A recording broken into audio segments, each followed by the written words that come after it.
Alright, Darren, I want to make a quick video before I pack this thing up and ship it off to you. This is how it breaks down. Went ahead and mounted the canopy. You've got 3 screws that hold the protective cover on. One here, and one in the back. Alright? You don't have to take it off unless it's absolutely necessary, unless you want to update the firmware or upgrade the autopilot and the hardware. Alright? There's 2 holes right here in the top. That's to access the screws that hold the landing gear assembly together. Okay? So you don't have to take the canopy off to remove the landing gear.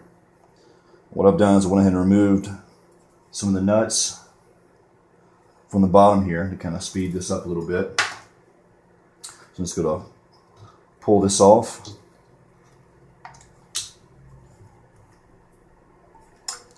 Set this to the side for a moment. Alright, the landing gear, one thing about it, the battery tray is in the middle right now. That's where it needs to be until you put a gimbal on it. You want to keep the weight mounted center mass, okay?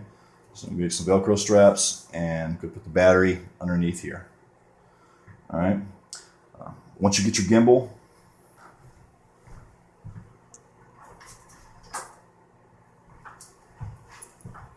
this is the ASP 3-axis. These brackets, once you get it, you'll slide this onto the front here, and you'll move this battery tray to the back. That way you can balance it back out.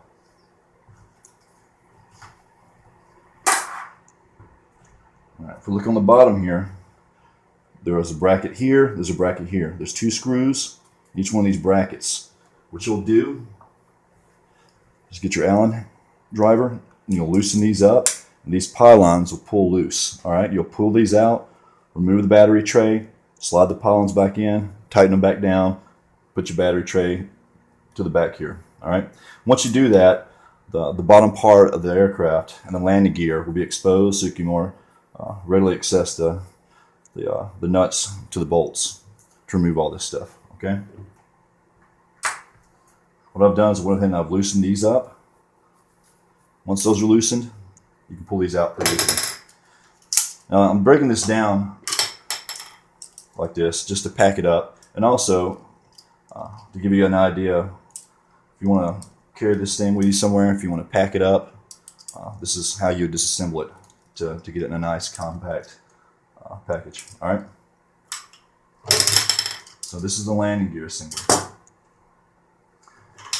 Let's set this off to the side.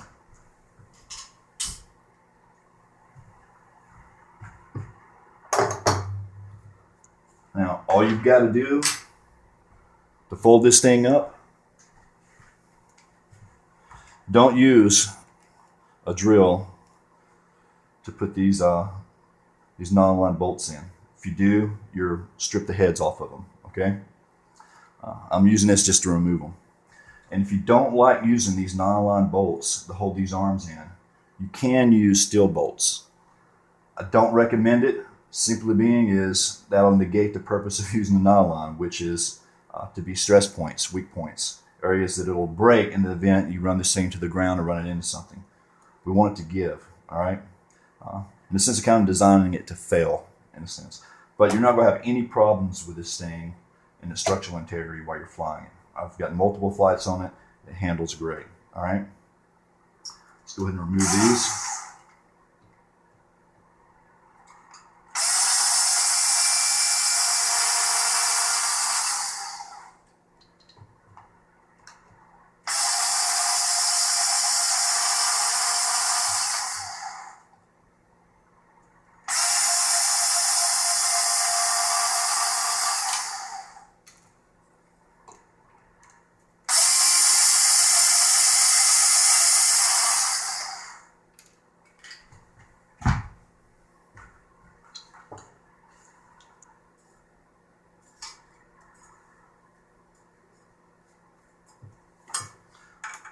Don't forget, on the bottom of this, the 2 screws that hold the landing gear on.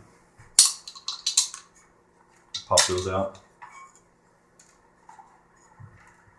Those have to come out in order for the front arms to fold back.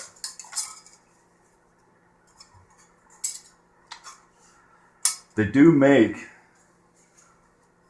some prop nuts, quick release prop nuts. There's a clockwise and counterclockwise prop nut. I'll send you the link to them when I get a chance if you're interested in them. But they basically, it's a prop hub with a quick release prop nut that screws on to these motors. And if you want to remove the props quickly and easily, you just rotate them the opposite direction, they pop off easy.